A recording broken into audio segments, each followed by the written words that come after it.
आपण नेहमी आपल्या घरी रात्री लवकरच गेला पाहिजे. कदाचित आपला सामना एका भूतावर देखील होऊ शकतो ना.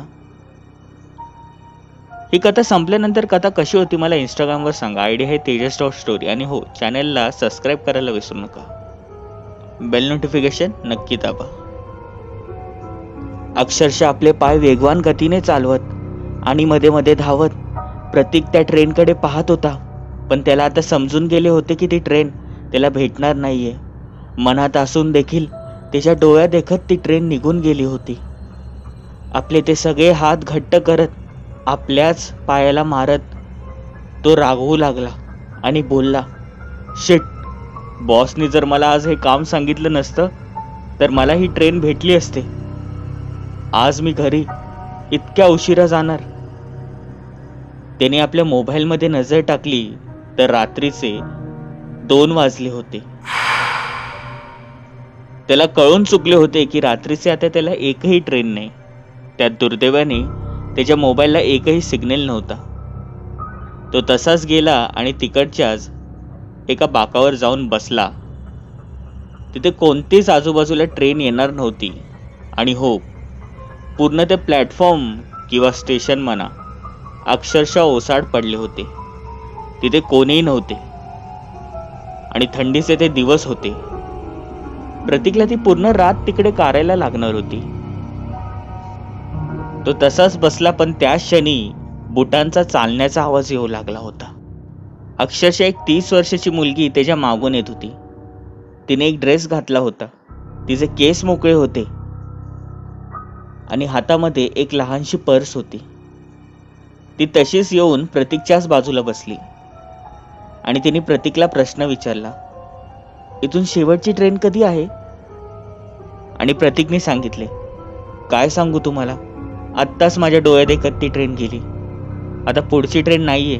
तुम्हाला पण माझ्यासारखंच आजची रात्र इथेच काढावी लागेल. एवढं मात्र तिने ऐकलं आणि ती हसू लागली. हो का, बघू ना, कोणती तरी ट्रेन नक्कीच येईल असं बोललंस. आणि प्रतीकने तिला विचारले, का हो, असे का बोलतायत? आणि ती कळत न कळत हसू लागली आणि सांगू लागली, मी आजपर्यंत खूप जणांना असंच विचारते आणि नंतर ट्रेन येतेच. आणि प्रतीकने विचारले, म्हणजे?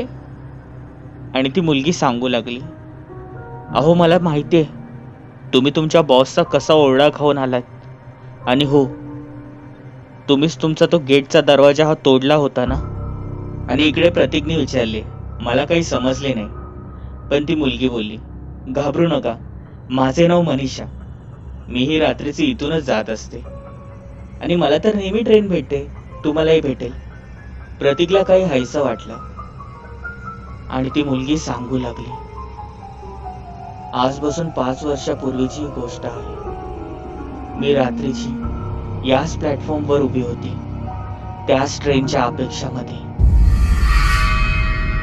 पण कळत न कळत नियतीने माझ्यावर घात केला. आणि प्रतीकने विचारले, म्हणजे? आणि ती मुलगी सांगू लागली, मी इकडेच उभी होती आणि जशी ट्रेन जवळ येऊ लागली त्या क्षणी मला भोवळ आली आणि मी त्या रेल्वे रुळावर पडले आणि त्या ट्रेननी मला अक्षरशः चिरडले. प्रतीकला हे ऐकण्यासाठी खूप होतं. प्रतीक बोलू लागला, आहो असं काही बोलू नका, हे बघा मला आधीच भूतांची फार भीती वाटते. ती मुलगी खाली एकटक पाहत होती आपल्या पायांकडे. प्रतीकने आपली नजर दुसरीकडे फिरवली आणि ती स्वतःहून उठली आणि एक क्रूर हास्य देऊ लागली. प्रतीकची नजर तिच्याकडे गेली तर तिने पाहिले की ती मुलगी म्हणजेच ती मनीषा पूर्णपणे पांढरी पडली होती आणि ती तशीच प्रतीककडे येऊ लागली. प्रतीक जोरात किंचाळला. त्याची ती बॅग त्याने तिथेच ठेवली आणि तो पळत जाऊ लागला स्टेशनच्या बाहेर. आजूबाजूला कोणीच नव्हते. तो स्टेशनच्या बाहेर आला. तिकडे एक छोटंसं कोल्ड्रिंकचं दुकान होते. तो त्या माणसाजवळ गेला आणि बोलू लागला, अहो भाऊ, मला सांगा ना, आत्ता या क्षणी या स्टेशनवर माझ्या व्यतिरिक्त कोण आले या रोडवरनं? आणि तो सांगू लागला, तुमच्या व्यतिरिक्त? अहो, तुम्हाला जाऊन तर किमान आता अर्धा तास झालाय, पण आता इथे कोणीच नाही आलं आणि मीही आता दुकान बंदच करणार आहे. मला चांगलं आठवतंय आतापर्यंत इथे कोणीच नाही आलं. आणि प्रतीक तसा शांत बसला आणि प्रतीकने विचारले, ती मुलगी कोण असते? ती कोण आहे ते यावेळेला? आणि त्या दुकानदारांनी सांगू लागला, हो तीच मुलगी. मला माहिती तू कोणाबद्दल बोलतोयस. आजपासून 5 वर्ष आधीच ती इथे मेली होती. आणि हो, तुला एक गोष्ट सांगायचीच राहिली. ती ज्याला कोणाला बघते त्याला ती त्या पटरीवरच मारून टाकते. पण तू कसा वाचलास? आणि प्रतीक बोलू लागला, जाऊ दे जाऊ दे, मी वाचलो ना, राहू दे. आणि त्या दुकानदारांनी सांगितले, बर तुला कुठे जायचंय नक्की? आणि प्रतीकने सांगितले, मला पुढच्या स्टेशनला जायचंय, पण हो, माझी बॅग आतमध्ये राहिली. आणि त्या दुकानदारांनी सांगितले, बिलकुलही जाऊ नकोस, नाहीतर आता ती तुझा जीवच घेईल. आता हे शक्य नाहीये, तू जाऊ नको चुकूनही. आणि प्रतीक बोलला, ठीक आहे, धन्यवाद, मी असंच चालत जातो. आणि प्रतीक तिथून निघून गेला. पण त्याच क्षणी काही वेळाने मनीषा तिकडे आली. त्या दुकानदाराकडे पाहून जोरजोरात हसू लागली आणि बघता बघता दोघांनी हात मिळवली केली. हातात हात देऊन हसू लागल्या. आणि मनीषा बोलली, काय यार, कसा मुलगा आहे, भूतांवर विश्वास ठेवतो, असं कुठे असतं का? मला वाटलं सुरुवातीला बोलेल की तू खोटी आहेस वगैरे, पण असं काहीच नव्हतं. जोर जोरात दोघं हसू लागले. त्यात तो दुकानदारी बोलला, बर चल, ती बॅग दे आणि सगळे पैसे हे ठरल्याप्रमाणे अर्धे अर्धे कर. त्यात बॅगेमध्ये होतं नव्हतं तेवढं सगळं सामान हे त्यांनी अर्धा अर्धा केलं. आणि नंतर दुकानदार हा तिथून निघून गेला. मुळात शेवटची ट्रेन ही येणार होती. मनीषा तशीच प्लॅटफॉर्मवर गेली. प्लॅटफॉर्मवर जाताच त्याने आपल्या मैत्रिणीला विचारले, काय काय, तुमची ट्रेन अजून आलेली नाहीये, कधीपर्यंत येईल? आणि त्या मैत्रिणीने सांगितले, माहित नाही ग, का लेट झालेला आहे. आणि मनीषा बोलते, काय यार, आज माझा 10वा दिवस. आज डेअरिंग करून शेवटी एक बकरा मला भेटलाच, तोही पहिला बकरा. ती मोठमोठ्याने हसू लागली होती. त्या स्टेशनवर फक्त तिच्याच हसण्याचा आवाज येत होता. ती पूर्णपणे एकटीच होती. पण अचानकपणे बुटांचा आवाज तिकडे येऊ लागला. आणि ते ऐकताच मनीषाने फोन ठेवला आणि तिची नजर त्या बुटांच्या असणाऱ्या त्या आवाजांकडे जाऊ लागली. पण तिला कोणी दिसत नव्हते. मनात एक भीती आलीच, पण नंतर ती बोलली, मीच सगळ्यांना घाबरवते, मला कोण आता घाबरवणार आहे? पण अचानकपणे तिला तिच्या बाकाच्या शेजारी कोणीतरी बसल्याचा भास होऊ लागला. तिने बाजूला नजर टाकली, पण तिथे कोणी नव्हते. पण असे वाटत होते की जसं कोणीतरी बाजूला बसलेला आहे. तिचा तो गरम श्वास हा आपल्या शरीराला लागत आहे. तिने तिथून उठण्याचा निर्णय केला. ती उठणार, पण आता तिचे ते शरीर हे जड झाले होते. तिला उठता देखील येत नव्हते. आणि पूर्ण त्या स्टेशनमध्ये एकच हसण्याचा आवाज गुंजू लागला.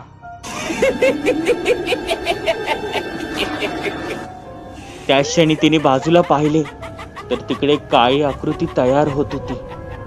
आणि बघता बघता तिकडे घाडांचा सापळा तयार झाला. बघता बघता त्याच्यावर मांस येऊ लागले, पण ते पूर्ण नव्हते. अर्धे गळालेले मांस, त्यातून रक्त येत होते. जणू तो अर्ध नग्न शरीरच तिकडे होता. मनीषाची नजर खाली गेली तर त्याचा एक पाय मात्र तिकडे होता, पण एक गुडघ्यापासून खाली हा अदृश्य होता. मनीषाला भोवळ येऊ लागली, पण कळत नकळत त्याची नजर त्या मानेवर गेली. ते अर्धे तुटलेली मान, आणि नंतर तिची नजर वरती गेली आणि ती जोरात किंचाळली. तिथून उठण्याचा प्रयत्न करू लागली, पण तसे होणार नव्हते, कारण की तिने पाहिले होते तो अर्धा फरफडलेला चेहरा, जिचा एक डोळा बाहेर आला होता आणि एक रक्ताने भरलेला होता, तो प्रतीकचाच होता. ती तशी जोरात किंचाळली आणि कळत न कळत प्रतीक बोलू लागला. मी खूप दिवसापासून तुला बघतोय. तू लोकांना अशीच मूर्ख बनवतेस. तू तुझ्या मैत्रिणीला सांगितलंस की मी पहिला बकरा आहे, पण मी पहिला नाही तर मी 10वा बकरा आहे. तू लोकांना अशीच लुटून त्यांचा पैसा घेते, त्यांच्या मेहनतीचा पैसा घेते. पण आज तुझी सूट नाही, कारण की तुझा सामनाच खराखुरा भूताशी झालेला आहे. आणि प्रतीक हा जोरजोरात हसू लागला. बघता बघता त्याचे शरीर हे इंच आणि इंच मोठे होऊ लागले, जणू ते आकाराने आता वाढू लागले होते. तो अर्धा सापळा हा तिच्याजवळ येऊ लागला, पण मनीषा कशीबशी तिथून उठली. ती धावत धावत प्लॅटफॉर्मवर गेली. प्रतीक हा तिच्या मागून तसाच येत होता. तो सापळा तिचा पाठलाग करत होता. प्रतीक बोलत होता, थांब, पण मनीषाची नजर फक्त पुढे होती. ती खाली पाहत पाहत तशीच धावत होती. आता तिला माहित होते की तिचे प्राण तेव्हाच वाचेल जेव्हा ती या प्लॅटफॉर्म बसून फार लांब जाईल. पण त्याच क्षणी